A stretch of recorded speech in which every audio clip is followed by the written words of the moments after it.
ان السمع والبصر، یہ جو آپ کو اللہ نے آنکھ دیا ہے، سننے کی طاقت دی ہے، دیکھنے کی طاقت دی ہے، سوچنے کی طاقت دی ہے، ان تمام طاقت کا صحیح استعمال کرو، یہ ان کا بھی قیامت میں سوال ہونے والا ہے۔ اور زمین کے اندر اکڑ کے مت چلو، اس لیے کہ تمہارے اکڑنے سے نہ تو تمہاری اکڑ پر زمین پھٹے گی، اور نہ تم اپنی اکڑ سے آسمان پہاڑ کی بلندی تک پہنچ جاؤ گے۔ یہ سب غلط حرکتیں ہیں، اللہ اس کو پسند نہیں کرتا ہے۔ کل ذالک کان سیئہ عند ربک مکروہا، یہ ساری باتیں بری عادتیں ہیں، اللہ اس کو پسند نہیں کرتا ہے۔ اور تمہارے رب نے تمہارے اوپر یہ سب حکمت کی باتیں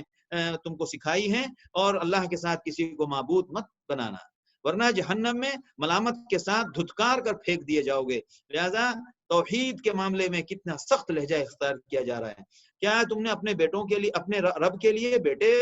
متعین منسوخ کر دیے، اور فرشتوں کو تم نے یہ کہا کہ وہ مادہ ہیں؟ بے شک بہت غلط بات کر رہے ہو تم۔ لو کان معہ، آپ ان سے کہیے کہ یہ جو شرک کی باتیں کرتے ہیں، اگر اللہ کے علاوہ کوئی دوسرا معبود ہوتا تو پھر یہ سب مل کے عرش والے تک پہنچنے کی اور چڑھائی کی کوشش کرتے، اور وہاں پہنچنے کی یہ راستے میں اور اس کی تدبیر میں لگ جاتے۔ ایسا کیوں نہیں ہے؟ کیوں کہ کسی کے اندر یہ صلاحیت نہیں ہے، اور اللہ کی ذات وحدہ لا شریک ہے جو عرش پہ مستوی ہے، سبحانہ، اللہ کی ذات پاک ہے اور تمام سے بلند ہے۔ جو کچھ یہ کہتے ہیں بہت بلند ہے، زمین و آسمان کی ہر شے اس کی تسبیح کرتی ہے۔ اسی طرح قرآن کے بارے میں اللہ کے رسول کی رسالت کی اس بات کے بارے میں ہو رہی ہے کہ آپ جب قرآن پڑھتے ہیں تو یہ چپ چپ کے، دھیرے دھیرے چھپ چھپ کے آ کے سنتے ہیں، اور انہیں اچھا لگتا ہے، لہذا ان کا اندرون یہ کہہ رہا ہے کہ محمد الرسول اللہ سچے ہیں، اور قرآن جو اترا ہے یہ کتاب بھی سچی ہے، لیکن بس ان کا نفس اور ان کا شیطان، جس کو انہوں نے اپنا رہرو اور اپنا رہبر مان رکھا ہے، اور اپنا نفس جس کی پیروی سے یہ ہٹنا نہیں چاہتے، بس اسی کے دھوکے میں آ کے یہ اس عذاب میں مبتلا ہونے کے لیے تیار ہیں۔ اور یہ آخرت کے بارے میں کہتے ہیں کہ یہ دنیا میں سب کچھ گل سڑ جائے گا، پھر ہم کو دوبارہ پیدا کون کرے گا؟ تو آپ نے فرمایا، آپ فرما دیجئے کہ تم صرف یہ مٹی والے جسم کی بات کرتے ہو، تم پتھر بن جاؤ، یا تم لوہا بن جاؤ، یا جو مشکل ترین کوئی دھات یا کوئی ایسی چیز ہو جس کی مخلوق تم بن سکتے ہو وہ بن جاؤ، جو کچھ بھی تمہارے دماغ میں ہے، پھر بھی اللہ تم کو دوبارہ پیدا کرے گا۔ اب پھر بھی وہ پوچھیں گے ان باتوں کے بعد کہ اچھا ٹھیک ہے، بتاؤ ہم کو کون پیدا کرے گا؟ تو آپ ان سے کہیے جس نے تم کو پہلے پیدا کیا وہی تم کو دوبارہ پیدا کرے گا۔ اور پوچھتے ہیں کہ متى ہوا، آخر وہ کب ہوگا؟ تھوڑا یہ عسى ان يكون قریبا، اس میں تھوڑا ٹائم، جس کا جو وقت ہے وہ متعین ہے، اور وہ بہت لمبی مدت نہیں ہے، بس بہت عن قریب وہ زمانہ آنے والا ہے جب یہ سب کچھ ہوگا۔ اس کے بعد توحید کی اور رسالت کے فہمائش کی آیتیں اور آخرت کے تعلق کی کچھ آیتیں ذکر ہونے کے بعد اللہ بندوں سے فرما رہے ہیں کہ وَلَقَدْ كَرَّمْنَا بَنِي آدم، ہم نے بنی آدم کو بہت عزت دی،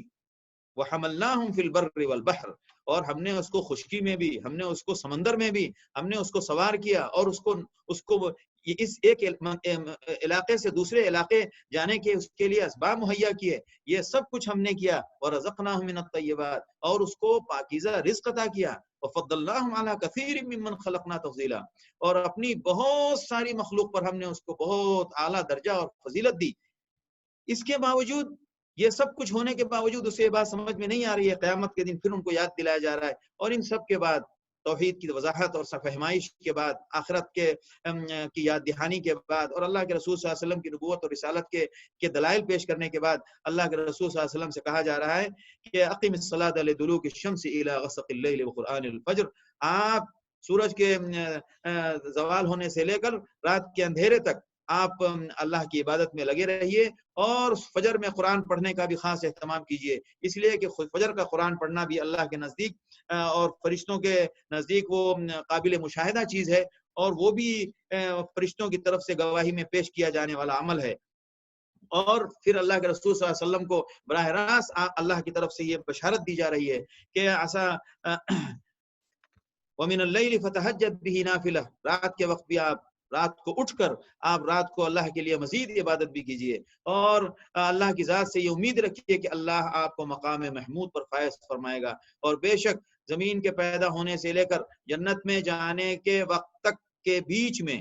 جس طرح نبوت کا مقام بہت اونچا ہے، اسی طرح مقام محمود بھی ان مقامات میں بہت بلند مقام ہے، بلکہ اللہ کے رسول صلی اللہ علیہ وسلم کو اللہ مقام محمود سے سرفراز فرمائے گا، جس مقام پر پہنچنے کے لیے ہر نبی تمنا کریں گے، لہذا اتنے عظیم مقام پر آپ صلی اللہ علیہ وسلم کو سرفراز کیا جائے گا۔ اور اس کے بعد اللہ رب العالمین فرما رہے ہیں کہ وَنُنَزِّلُ مِنَ الْقُرْآنِ مَا هُوَ شِفَاءٌ، یہ قرآن جس کو تم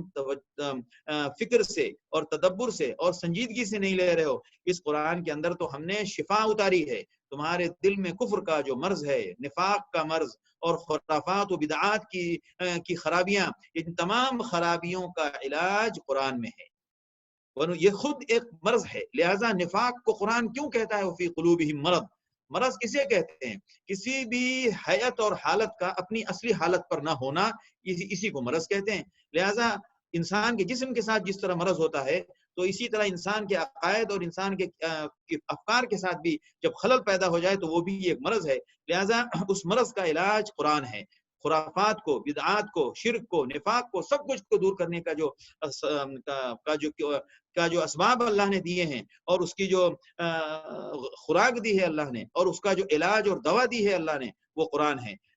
وَرَحْمَةٌ لِّلْمُؤْمِنِينَ، اور اس میں مومنوں کے لیے بڑی رحمت کا سامان ہے۔ رحمت کا سامان یہ قرآن پڑھتے ہیں، اس سے ان کو ثواب بھی حاصل ہوتا ہے، دل کا اطمینان بھی حاصل ہوتا ہے، اور زندگی میں کب کس مرحلے پر عمل کیا کرنا ہے اس کی رہنمائی بھی حاصل ہوتی ہے۔ لہٰذا جب یہ اس کے مطابق زندگی گزاریں گے تو اللہ کی رحمت، اللہ کا فضل ان پر متوجہ ہوتا ہے، تو اس دنیا میں بھی ان کے اوپر اللہ کی رحمت آتی ہے، اور اس کے طفیل قیامت میں بھی ان پر رحمت آئے گی۔ لہذا ہدی شفاء ورحمۃ للمؤمنین ولا یزید الظالمین الا خسارا، اور ظالموں کا تو نقصان اور بڑھتا ہے قرآن سے۔ کیوں بڑھتا ہے؟ اس لیے کہ جیسے جیسے قرآن اترتا ہے ان کا بغض بڑھتا ہے، قرآن سے وہ اپنی نفرت میں اور اضافہ کرتے ہیں، لہذا جتنا وہ قرآن سے ناراضگی، خفگی اور دشمنی اور اس کے سلسلے میں ان کے دل میں غلط خیالات آتے ہیں، جتنا وہ پڑھے گا اتنا ان کا نقصان بڑھے گا۔ لہذا یہ تو قرآن خیر کی چیز ہے، رحمت کی چیز ہے۔ قل کل یعمل علی شاکلتہ، آپ کہہ دیجئے ہر بندہ اپنے طریقے پر چل رہا ہے، اور اللہ کو خوب معلوم ہے کہ کون راستے پر، صحیح راستے پر رہنے والا ہے۔ اس کے بعد کفار مکہ کا ایک مطالبہ تھا، وہ بار بار اللہ کے رسول صلی اللہ علیہ وسلم سے ان کا ایک طبقہ، یہ ہجرت یعنی یہ بھی تیسرے دور کے زمانے کی اتری ہوئی صورت ہے، لہذا کفار مکہ کا ظلم زیادتی بڑھتی جا رہی تھی، اور وہ بہت طرح طرح کے اعتراضات سوالات کرتے تھے، اور انہوں نے ایک گروپ بنا کے آپ صلی اللہ علیہ وسلم کے پاس بھیجا، اور انہوں نے کہا کہ بھائی ٹھیک ہے، آپ جب اپنی بات سے باز نہیں آتے تو ہمارے یہ مطالبے پورے کیجیے۔ مطالبہ یہ ہے کہ ہمارے لیے یا تو ایک نہر جاری کر دے مکے میں، یا آپ کے پاس ایک ایسا باغ ہو جس میں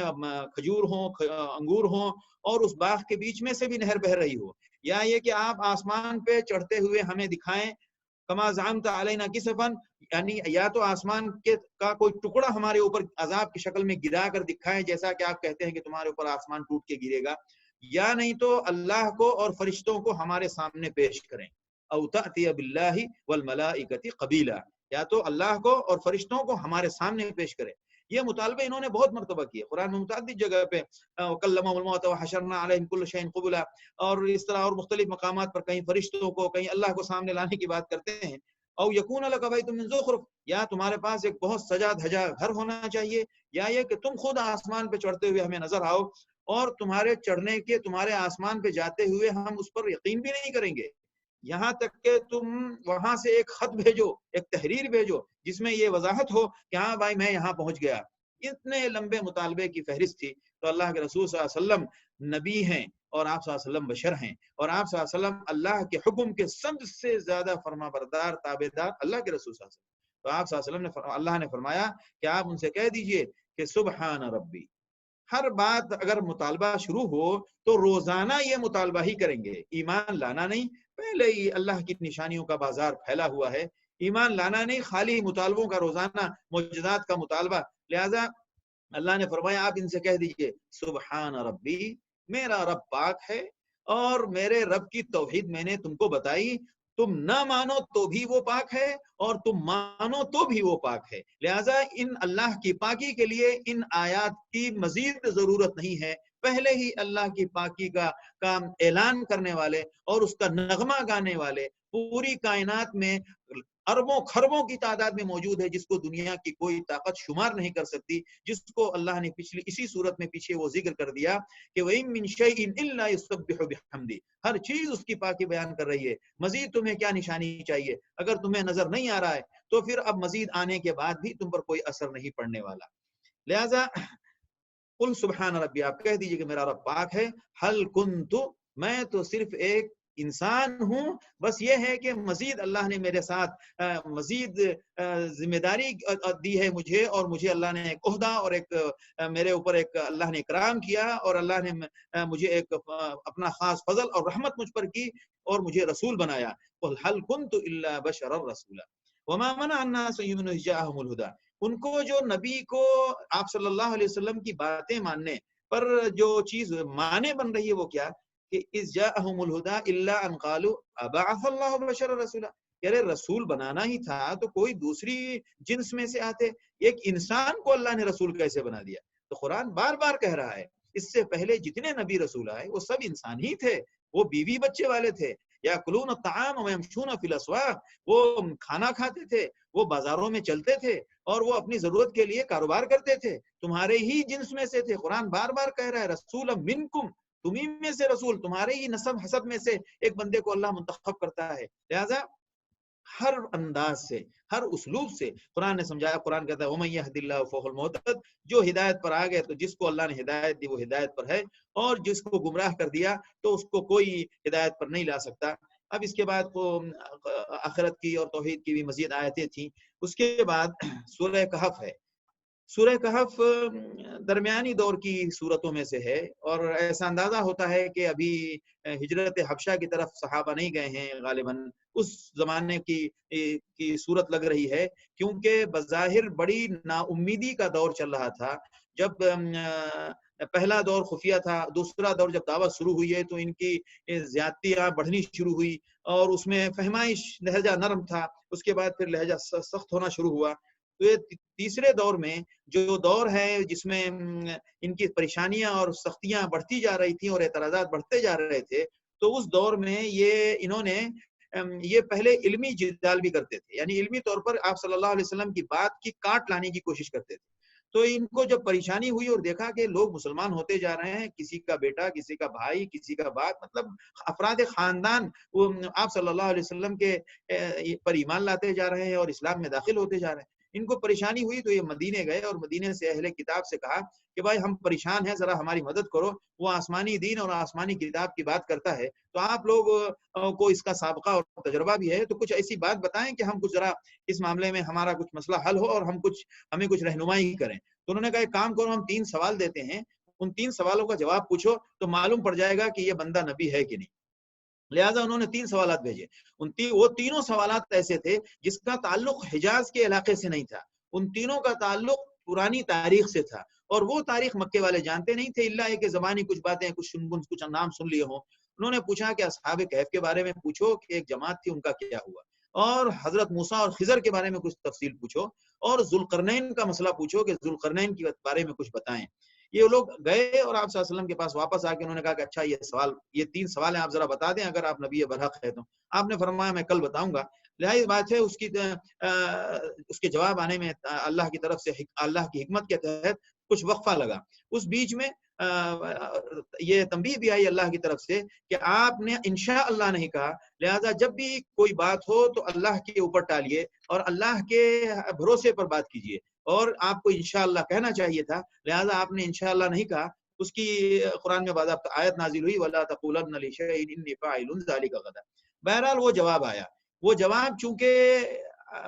یعنی علمی اور تاریخی تھا، تو اس جواب کے آنے کے بعد ظاہر سی بات ہے فوراً سب کو ایمان لے آنا چاہیے، لیکن ایمان لانا مقصود ہو تو، لیکن چونکہ اس میں حکمت اور اس میں ہدایت کی بات پوری رہتی دنیا تک کے لیے ہے، تو وہ سورت اتری، اور اس سورت میں پہلا قصہ حضرت اصحاب کہف کا ہے۔ اصحاب کہف ایک جماعت تھی جو عیسیٰ علیہ السلام کے بعد ایک دور آیا، جس دور میں اس وقت کا جو رائج مذہب حضرت عیسیٰ علیہ السلام کا اور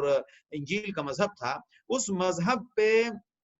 بہت سارے لوگ ہٹ گئے تھے اور اس میں بدعات و خرافات انہوں نے جاری کر دی تھی، لہٰذا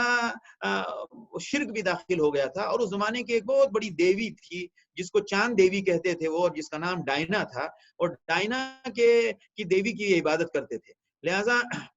اس شرک کے دور میں یہ چند نوجوان تھے، انہوں نے کہا کہ بھائی یہ تو ہمارے مذہب اور ہمارے اصول کے خلاف ہے، لہٰذا ہم شرک نہیں کرتے۔ اور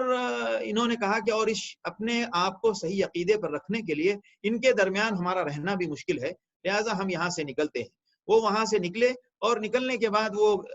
اللہ کے بھروسے انہوں نے اپنا سفر، مطلب اپنا آبادی چھوڑی اور اپنے علاقے سے ہجرت کی ایک طرح سے۔ وہاں سے نکلے ہیں تو اب یہ جائیں کہاں؟ جب انہوں نے جاتے وقت دعا کی تھی اللہ سے، ربنا آتنا من لدنک رحمہ وہیئ لنا من امرنا رشدا، اے اللہ آپ اپنی طرف سے ہمارے لیے خاص رحمت کا فیصلہ فرمائیے اور اس معاملے میں ہمارے لیے آپ رہنمائی کا بندوبست کیجیے، وہی رحمت کا معاملہ فرمائیے اور ہمارے لیے کوئی صحیح راہ ہمیں دکھا دیجیے کہ ہمیں، اور ہمارے اس مسئلے کا حل بھی اللہ تو ہمیں عطا فرما۔ آیت نمبر 10، پیچیدہ سے پیچیدہ پریشان کن مسائل میں اس آیت، اس دعا کو ضرور پڑھنا چاہیے۔ بہرحال اللہ کے یہ لوگ جب نکلے ہیں تو اللہ نے ان کو ایسے غار میں پہنچایا جو غار کا جائے وقوع اور اس غار کی ساخت قدرتی طور پر معجزاتی تھی، لہذا قرآن نے اس کو ذکر کیا کہ وہ غار کی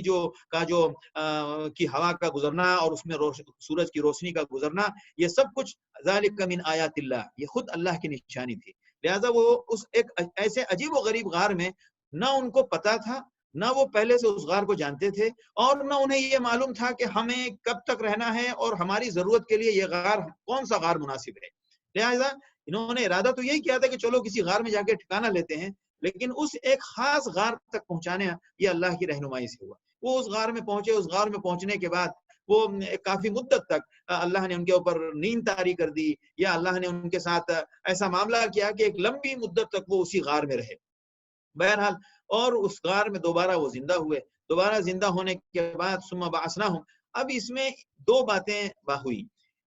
جو اصحاب کہف تھے ان کو بھی یہ دکھانا تھا کہ آپ نے اپنے زمانے میں جو حالات دیکھے تھے تو یہ سوچ لیجئے کہ حالات ہمیشہ ایک جیسے نہیں رہتے۔ جب یہ غار میں گئے تھے اس وقت شرک اور بت پرستی بہت عام تھی۔ جب یہ لوگ غار سے نکل کے واپس آئے ہیں تو اس وقت عیسائی مذہب کے اندر کافی اصلاح ہو گئی تھی اور لوگوں میں اصلاح ہو گئی تھی، اور لوگ دوبارہ اصلی مذہب پر آ گئے تھے، توحید کے قائل ہو گئے تھے۔ لیکن ان کے اندر ایک مسئلہ یہ تھا کہ وہ توحید کے تو قائل تھے، لیکن دوبارہ مر کر زندہ ہونے کا عقیدے پہ ان کا اعتماد ابھی بھی کمزور تھا۔ لہٰذا اس مسئلے کو بھی اللہ نے ان کے لیے حل کروایا کہ وہ جب آئے تو آنے کے بعد کھانا لینے جب وہ بندہ گیا تو اس نے پرانا سکہ پیش کیا، تو اس سکے کی بنیاد پر بات اٹھی اور پتہ چلا جناب یہ وہی جماعت کے لوگ ہیں جو 250 سال پہلے یہ غار کی طرف جنہوں نے پناہ لی تھی۔ اب انہوں نے کہا ارے یہ تو توحید پرست ہیں، لہذا ان کے ساتھ ان کی عقیدت بن گئی اور وہ لوگ غار تک گئے، اور غار تک جانے کے بعد وہ آگے کی تفصیلات ہیں۔ جو ان کے لوگ تھے انہوں نے کہا تھا کہ اس کو ایک عبادت گاہ بنا دیتے ہیں اور اس کو ایک یادگار مقام بناتے ہیں، اور اس کے بعد اللہ نے ان پر ہمیشہ کی موت طاری کر دی۔ اس زمانے کے جو لوگ توحید والے لوگ تھے، جو حضرت عیسیٰ علیہ السلام کے رائج مذہب کو ماننے والے، توحید پر تو آ گئے تھے، شرک تو انہوں نے چھوڑ دیا تھا، لیکن عقیدہ آخرت میں ان کا عقیدہ سیدھا نہیں تھا کہ دوبارہ کیسے زندہ ہوگا۔ اللہ نے فرمایا دیکھو دوبارہ کیسے زندہ ہوتا ہے کہ یہ 250 سال کے بعد، اتنی لمبی مدت کے بعد اپنے پورے وجود حواس کے ساتھ تمہارے سامنے آیا ہے، تم سے بات کر رہا ہے، اور اتنی مدت میں سب کچھ انسان کے وجود کا گل سڑ چکا ہوتا ہے، اور دیکھو اس کو پورے وجود کے ساتھ کیسے کھڑا کر کے تمہارے سامنے پیش کیا۔ لہذا عقیدہ آخرت کا مسئلہ بھی ان کے ذریعے ان کے سامنے حل ہو گیا۔ اب دیکھیں قرآن جب کسی جواب کو بھیجتا ہے تو اس جواب کے ذریعے وہ اس زمانے کے لیے تو جواب تھا ہی، وہ آج مکے والوں کے لیے بھی جواب ہو گیا۔ جواب یہ ہو گیا کہ جس طرح تم آج دیکھ رہے ہو کہ شرک کر رہے اور اس سے باز آنے کے لیے تیار نہیں، دیکھو یہ لوگ جن کے بارے میں تم نے سوال کیا ہے یہ تو توحید والے لوگ تھے، انہوں نے تو شرک کی خاطر اپنا شہر چھوڑ دیا اور یہ لوگ آخرت کے بارے میں جو تم کہتے ہو کہ ہم دوبارہ کیسے زندہ ہوں گے، دیکھو اللہ نے 250 پونے 300 سال کے بعد کیسے ان کو دوبارہ زندہ کیا، اور یہ بے شک اس حالت میں تھے کہ ساری دنیا ان کو یہ سمجھتی تھی کہ یہ اس دنیا سے رخصت ہو چکے ہیں۔ لہذا عقیدہ آخرت کو بھی سمجھو اصحاب کہف کے قصے کے ذریعے۔ تم نے پوچھا ہے محمد الرسول اللہ صلی اللہ علیہ وسلم کے امتحان کے لیے، لیکن ان کے امتحان کے بجائے یہ آپ کے لیے سبق اس میں زیادہ ہے، اس میں توحید کا سبق بھی ہے، اس میں عقیدہ آخرت کا سبق بھی ہے۔ اسی طرح اللہ کے رسول صلی اللہ علیہ وسلم کو حکم دیا گیا کہ آپ جو کچھ بھی اللہ کی طرف سے آپ پر بھیجا گیا ہے، اتل ما اوحی الیک من کتاب ربک، بس آپ اللہ کی کتاب کی جو بھی آیتیں آپ پر آتی ہیں آپ ان کو سناتے رہیے، اور آپ اپنے آپ کو ان لوگوں کے ساتھ ثابت قدم رکھیے، جمائے رکھیے جو صبح شام اللہ کو پکارتے ہیں اور جو صرف اللہ کی رضا ڈھونڈ رہے ہیں، انہیں نہ مکے کی، نہ یہاں کی، نہ وہاں کی، نہ دولت چاہیے اور نہ شہرت چاہیے، وہ اللہ کی رضا کے لیے سب کچھ رہے۔ اور آپ اپنی نظروں کو ان لوگوں کی طرف مت لے کر جائیے جن کا مقصد صرف دنیاوی زندگی ہے، اور ہم نے جن کے دل کو ہمارے ذکر سے غافل کر دیا ہے، وَاتَّبَعَ هَوَاهُ، اور وہ ہر بات میں خالی اپنے نفس کی بات کرتے ہیں۔ کیا مطلب؟ میرا دماغ یہ کہتا ہے، مولانا صاحب مجھے تو یہ سمجھ میں آتا ہے، مولانا صاحب مجھے تو یہ اچھا لگتا ہے، مولانا صاحب میرا دماغ اس کو ایکسپٹ نہیں کر رہا ہے۔ اس طرح کے جتنے ڈائلاگ ہیں یہ سارے ڈائلاگ عموماً بغیر دلیل کے، جب آپ کے پاس علم نہ ہو تو پھر یہ اتباع ہوا ہے، یہ کفار کا کام ہوتا ہے۔ اہل ایمان کا کام ہے کہ اگر آپ کے پاس علم ہے تو آپ اس کو وضاحت کے ساتھ جواب سے سمجھائیے کہ یہ غلط ہے، صحیح یہ ہے، اور اگر آپ کو نہیں معلوم ہے تو آپ کسی صحیح جاننے والے سے پوچھئے۔ چپ رہنے کا اور خاموش بیٹھنے کا سے نقصان ہے۔ لہذا میرا دل یہ کہہ رہا ہے، مجھے تو اچھا یہ لگ رہا ہے، میں تو اس کو اچھا سمجھتا ہوں، میں تو اس کو غلط سمجھتا ہوں۔ اچھا کیا ہے، غلط کیا ہے، اور کرنے کا کام کیا ہے، نہیں کرنے کا کام کیا ہے، یہ اللہ کے حکم کے تحت نبی امت کو بتاتا ہے، اور وہ کتاب میں موجود ہے اور احادیث میں موجود ہے۔ اسی طرح عقیدہ آخرت کو صاف کیا گیا کہ ان الذین آمنوا وعملوا الصالحات، جو لوگ ایمان اور عمل صالح کرتے ہیں ان کا عمل ضائع نہیں ہوگا، وہ لوگ جنت میں رہیں گے، اور جو لوگ جہنمی ہیں ان کے بارے میں بھی آیا عقیدہ آخرت اور ان کا انجام۔ پہلے تو جہنمیوں کا ذکر کیا گیا کہ انا اعتدنا للظالمین نارا، اور جنتیوں کے لیے کہا گیا کہ اہل ایمان کے لیے ہم نے جنت بنائی ہے۔ اس کے بعد دو مثال سے وہ بات پیش سمجھائی جا رہی ہے کہ دو لوگ تھے، ایک کے پاس باغ تھا اور اس کے اندر کافی پھل تھا اور بڑا خوشحال بندہ تھا۔ وہ ایک دوسرا مومن بھائی اس کو سمجھا رہا ہے کہ یہ جو کچھ بھی ہے وہ سب اللہ کا دیا ہوا ہے، اور اس کو جب سمجھاتا تھا تو قال لصاحبہ، وہ کہتا تھا کہ انا اکثر، آپ ہم کو مت سمجھائیے، ہمارے پاس اللہ کا مطلب ہمارے پاس دیا ہوا مال اور بہت ہے، اور ہمارے پاس نفری طاقت بھی بہت ہے، میں ہر اعتبار سے تم سے مضبوط ہوں۔ لہٰذا وہ جب اپنے باغ میں داخل ہوا تو وہ اکڑتے ہوئے داخل ہوا اور یہ کہتا ہے کہ ارے یہ تو لانگ لائف، یہ تو ہمیشہ رہنے والے باغات، یہ سب تھوڑی اتنی جلدی برباد بٹ جائیں گے، اور قیامت وامت نہیں آنے والی، اگر آ بھی گئی تو مجھے وہاں بھی بہت اچھا ملے گا۔ تو وہ بندہ اس کو سمجھا رہا ہے کہ بھائی تم اللہ کی ذات کے ساتھ کفر کر رہے ہو، جس نے تم کو مٹی سے پیدا کیا، نطفے سے پیدا کیا، پھر تم کو ایک مرد بنایا، وہ تو اللہ کی ذات ہے، اور تم نہیں مانتے ہو تو بہرحال میں اللہ کے ساتھ شرک نہیں کرتا۔ اور میرا مشورہ یہ ہے کہ جب تم باغ کے اندر جاؤ تو ماشاء اللہ لا قوت الا باللہ کہتے ہوئے جاؤ، کیونکہ گرچہ میں تم سے مال میں اور اولاد میں کمتر ہوں، لیکن مجھے اللہ کی ذات سے امید ہے کہ تمہارے باغ سے اللہ باغ مجھے اچھا دے گا، اور تمہارے باغ کے اوپر کہیں کوئی آسمان سے آفت نہ آ جائے اور وہ بالکل چٹیل میدان ہو جائے، اور تمہارے باغ کا پانی ایسا غائب ہو جائے کہ تم لاکھ کوشش کے باوجود دوبارہ اس پانی کو حاصل نہ کر پاؤ۔ لہٰذا ایسے ہی ہوا، اس بندے کے پورے باغ کے اوپر آفت آئی اور وہ پورا سب برباد ہو گیا، وہ اپنی ہتھیلیاں ملتا رہ گیا، اور وہ اس کا باغ اس کو اپنی نظروں کے سامنے دکھ رہا ہے کہ ویران پڑا ہے، اور اب افسوس کرتا ہے کہ کاش کہ میں نے اپنے رب کے ساتھ شرک نہ کیا ہوتا۔ تو اب قرآن کہتا ہے کہ اب افسوس کرنے کا کوئی فائدہ نہیں، اب نہ تو کوئی بچانے والی جماعت ہے، نہ کوئی مدد کرنے والی، اور نہ کوئی حمایت کرنے والا۔ اس دن حامی صرف اللہ کی ذات ہوگی، اور وہی صحیح، اس کا ہی طرف سے دیا ہوا عذاب، اسی کی طرف سے دیا ہوا ثواب اور انعام بہتر ہے، اور اسی کی طرف سے عطا کیا ہوا انجام بہتر ہے۔ لہذا اب اس کے بعد دنیاوی زندگی کے مسئلے کو سمجھایا جا رہا ہے، اور آخرت کے عقیدے اور رسالت کے مسائل کو مزید سمجھائے جا رہے ہیں طرح طرح سے، اور وہ قرآن میں وہ آیت آئی بھی، وَلَقَدْ صَرَّفْنَا فِي هَذَا الْقُرْآنِ لِلنَّاسِ مِنْ كُلِّ مَثَلٍ۔ ہم نے اس قرآن کے اندر لوگوں کے لیے ہر طرح کی مثال کو پلٹ پلٹ کے پھیر پھیر کے یعنی انداز بدل بدل کے پیش کیا ہے. وَقَانَ الْإِنسَانُ أَكْثَرَ شَيْءٍ جَدَلًا، لیکن ایک انسان ہے کہ کتنا ہر معاملے میں بے بنیاد اور بے مقصد بحث کرتا ہے. جہاں پر اس کو ماننا چاہیے وہاں پر مان لینا چاہیے، وہاں ماننے کی جگہ پر بھی وہ بحث کے کھڑا ہو جاتا ہے. اس کے بعد حضرت موسیٰ علیہ السلام کے قصے پر ہم آتے ہیں. انہوں نے ایک سوال پوچھا تھا آپ صلی اللہ علیہ وسلم سے کہ موسیٰ علیہ السلام اور خضر کا مسئلہ بتاؤ کہ موسیٰ علیہ السلام اور خضر علیہ السلام کے درمیان کیا واقعہ پیش آیا. تو اس واقعے کا خلاصہ یہ ہے کہ اللہ نے حضرت موسیٰ علیہ السلام سے کہا کہ میرا ایک بندہ ہے، جاؤ وہاں آپ جائیں اور دیکھیں کہ علم کا دریا کیسا ہوتا ہے اور کتنا علم ہے جو سب کے پاس نہیں ہے، بہت سارے علم ایسے ہیں جو پوشیدہ ہیں. حضرت موسیٰ علیہ السلام وہاں گئے اور پہنچے اور ان سے ملاقات ہوئی، جو علامتیں بتائی گئی تھی. ملاقات ہونے کے بعد حضرت خضر علیہ السلام سے انہوں نے کہا کہ حل اتبعک علی ان تعلمنی مما علمت رشدا، کیا میں آپ کی صحبت میں تھوڑی دیر رہ سکتا ہوں تاکہ جو کچھ بھی خیر کا علم آپ کے پاس ہے، ہدایت کا علم ہے، مجھے بھی آپ وہ دے دیں. انہوں نے کہا انک لن تستطیع، بھائی میرے ساتھ آپ صبر نہیں کر پاؤ گے. اور صبر کرو گے کیسے؟ جس چیز کا علم آپ کو نہیں ہے تو ظاہر سی بات ہے آپ اس میں بے صبرے ہو جائیں گے، ٹوک ٹاک کریں گے، تو پھر آپ کو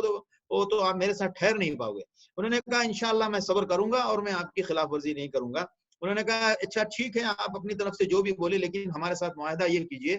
کہ کوئی بھی واقعہ میرے اور آپ کے ساتھ رہتے ہوئے میری آپ کی صحبت کے بیچ میں جب تک آپ میری صحبت میں ہیں، یعنی میرے ساتھ آپ ساتھ رہ رہے ہیں، تو اس دوران جب بھی کوئی واقعہ پیش آئے تو آپ کو پوچھنا نہیں ہے. میں خود بتاؤں گا لیکن آپ کو نہیں پوچھنا، آپ کو جواب ملے گا. حضرت موسیٰ علیہ السلام کو انہوں نے کہا کہ آپ نہ پوچھیں، میں خود آپ کو بتاؤں گا. حتی احدث لک منہ ذکرا. انہوں نے کہا ٹھیک ہے، راضی ہیں، چونکہ میں شاگرد ہوں، آپ سے سیکھنا ہے تو استاد جو کہیں گے وہ مانیں گے. حضرت خضر علیہ السلام، موسیٰ علیہ السلام اور ان کے ساتھ جو خادم تھے وہ چلے. جب وہ چلے تو اس کے بعد ایک جگہ ایک کشتی پہ سوار ہوئے، اور کشتی پہ سوار ہونے کے بعد جب اترنے لگے تو اس میں سے ایک چھوٹا سا پٹرا ایک جگہ سے نکال دیا.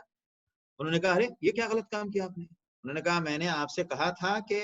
آپ میرے ساتھ صبر نہیں کر پاؤ گے. انہوں نے کہا ٹھیک ہے، معاف کیجئے، میں بھول گیا، اب دوبارہ میرے ساتھ سختی کا برتاؤ نہیں کیجئے، تھوڑا نرمی کا معاملہ کیجئے. انہوں نے کہا چلے ٹھیک ہے. پھر چل رہے تھے، ایک جگہ جا رہے تھے، ایک بچہ کھیلنا تھا، اس بچے کو بلایا، اس کو قتل کر دیا. انہوں نے کہا پہلے سے زیادہ خطرناک کام کر دیا ابھی آپ نے. ادھر تو خالی ایک پٹرا ہی نکالا تھا، ادھر تو ایک بندے کو ہی مار دیا. ایک بچہ، نوجوان بچہ کھیل رہا تھا، اچھا خاصا دیکھنے والے میں، پکڑ کے آپ نے اس کو ختم ہی کر دیا. تو یہ تو آپ نے اور پہلے سے خطرناک کام کیا. انہوں نے کہا میں نے آپ کو پہلے ہی کہا تھا کہ آپ میرے ساتھ صبر نہیں کر سکو. اب انہوں نے مزید انہوں کا لہجہ سخت ہوا تو ان کی معذرت بھی تھوڑی زیادہ بڑھی کہ نہیں میں اب اس کے بعد اگر کچھ پوچھوں گا تو بس میں پھر اب آپ سے چھٹی لے لوں گا، میں اب معاف کیجئے مجھے. اور بے شک اس کے بعد آپ معذور ہیں. چلے یہ لوگ ایک گاؤں میں گئے. گاؤں میں جانے کے بعد تھکے ہارے تھے. انہوں نے وہاں ان لوگوں سے کہا کہ بھائی کچھ کھانے پینے کا بندوبست کرو. انہوں نے کوئی اہتمام نہیں کیا، ان کے کھانے پینے کے لیے کوئی فکر نہیں کی. اب وہاں سے بڑھے تو دیکھا گاؤں میں ایک جگہ ایک دیوار ٹیڑھی ہو رہی ہے. انہوں نے کہا کہ کام کرو، چلو ہم لوگ سب مل کے اس دیوار کو سیدھی کر دیتے ہیں، یہ دیوار گر رہی ہے. وہ دیوار سیدھی کرا دی. انہوں نے کہا بھائی دیوار تو سیدھی کر دی، ٹھیک ہے، اچھا کام تھا، خیر کا کام ہے، لیکن بھائی اس پہ کچھ ہمارے پاس کھانے پینے کا کوئی سامان نہیں، کچھ اجرت مزدوری لے لیتے تو ہم لوگ بھی کچھ اپنا کھا پی لیتے. انہوں نے کہا میں نے آپ سے کہا تھا کہ میرے ساتھ ہو واقعہ کوئی بھی پیش آئے آپ کو کچھ پوچھنا نہیں ہے، میں خود بتاؤں گا، لیکن آپ نے تینوں جگہ خود ہی پوچھ لیا، لہٰذا اب یہ دس از لاسٹ اینڈ فائنل، اب یہاں سے کام ختم، اب آپ اپنا راستہ دیکھیں، ہم اپنا راستہ دیکھیں، ہذا فراق بینی و بینک. لیکن میں نے کہا تھا کہ آپ کو بتاؤں گا، لہٰذا وہ تفصیل سن لیجئے. قصہ یہ ہے کہ وہ جو میں نے پٹرا نکالا یا جو میں نے اس کو عیبدار کر دیا کشتی کو، وہاں کا بادشاہ جو ہے کسی بھی اچھی کشتی کو اپنے پاس لے لیتا تھا اپنے قبضے میں. وہ میں نے اس لیے نکال دیا تاکہ اس کو عیبدار دیکھ کے وہ چھوڑ دے گا، اور وہ بیچارے مزدور تھے، غریب تھے، تو وہ اپنا روزگار اس پہ چلاتے. اور جس بچے کو میں نے قتل کیا، وہ بچے کو اس لیے قتل کیا گیا کہ وہ بچہ بڑھنے کے بعد اپنے سرکشی اور کافر ہونے کی وجہ سے اپنے والدین کو مجبور کرتا اور ان کو پریشان کرتا. لہذا اس کے کافر ہونے کی شکل میں پریشان کرنا والدین کو اور ان کو مجبور کرنا، تو اس سے والدین کو بچانے کے لیے اس کو قتل کر دیا گیا. اللہ اس کے بدلے میں ان کو کوئی اچھا ادب آداب والا اور محبت کرنے والا بچہ دے دے گا. اور جو دیوار ہم نے گرائی، جو دیوار سیدھی کی، وہ دیوار گر رہی تھی، اور حقیقت یہ ہے کہ ان بچوں کا، وہ یتیم بچوں کا، یتیم بچوں کا گھر تھا، اور اگر وہ دیوار گر جاتی تو اس کے نیچے اس کے والدین نے کچھ خزانہ رکھا تھا، وہ خزانہ کھل جاتا، لوگ لے جاتے اور یہ بچے محروم رہ جاتے، لہٰذا ان بچوں کے خزانوں کی حفاظت کے لیے وہ کیا گیا۔ اور یہ تینوں کام جو میں نے کیے ہیں، ما فعلتہ عن امری، یہ میری اپنی طرف سے میں نے نہیں کیے، یہ سب اللہ کی طرف سے مجھے حکم ملا ہے تو میں نے کیا ہے۔ یہ جو آپ صبر نہیں کر سکے تھے اس کی ڈیٹیل میں نے آپ کو بتا دی۔ السلام علیکم۔ لہذا وہ بات ہو گئی، اور یہ بات یاد رکھیں کہ آج بھی ہزاروں نہیں بلکہ لاکھوں ایسے واقعات روزانہ دنیا میں ہوتے ہیں جس کا نظام مشیت کے تحت کہیں بچاؤ کی ترتیب ہو رہی ہے، کہیں کسی چیز کے ضائع ہونے، کہیں کسی چیز کے مٹ جانے، کہیں کسی کی موت کے اسباب پیدا ہو رہے ہیں، ان سب کا مشیت سے تعلق ہے جو ہم کو نظر نہیں آ رہا ہے۔ سینکڑوں واقعات وہ ہوتے ہیں جس میں ہماری حفاظت اور ہمارے فائدے کا معاملہ ہوتا ہے جو ہمیں نظر کچھ اور آتا ہے۔ کفار کی جو شرارت تھی تو اس میں اہل ایمان کو تسلی دی جا رہی ہے کہ بہت کچھ وہ جو آپ کو نظر آ رہا ہے یہ مت سمجھیں کہ یہ کیا ہے، بلکہ اس کے پس پردہ کچھ اور ہونے والا ہے جو آپ کو نظر نہیں آ رہا ہے۔ بس آپ اپنے مہم پر لگے رہیے اور اپنے مقصد میں آپ قائم اور دائم رہیے۔